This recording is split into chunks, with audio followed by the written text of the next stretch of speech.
Le projet de loi 51, qui est devenu la loi 19, 19. qu'est-ce que c'est sanctionné? Qu'est-ce qu'il prévoit? Il prévoit plusieurs choses. Il va prévoir d'entrée de jeu la polyvalence. À force de chicaner, on a quand même créé du bon, ce qui est négatif à la base. C'est ça qui est mais important. de façon positive, on a comme créé un historique juridique que des décisions qui ont été rendues. Fait que beaucoup moins de chicanes dans les derniers 1000. Cependant, ce que je dis, c'est qu'il y en a qui ont fait du pouce là-dessus. Fait que je veux pas intenter de mauvaises intentions, mais ça vient visiblement pas de la partie syndicale. Ben, il est arrivé quelque chose, là. Parce OK, que, fait que là, ils ont dit ça n'a pas d'allure, on chicane tout le temps, ça n'a pas d'allure, ça n'a pas d'allure. On devrait avoir de la polyvalence. Je reviens toujours, Vincent, au droit de gérance. Le droit de gérance absolu.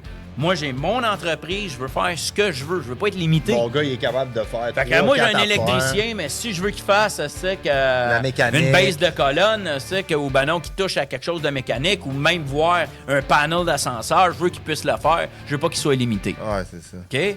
Nous, on va dire, wow, attends un peu.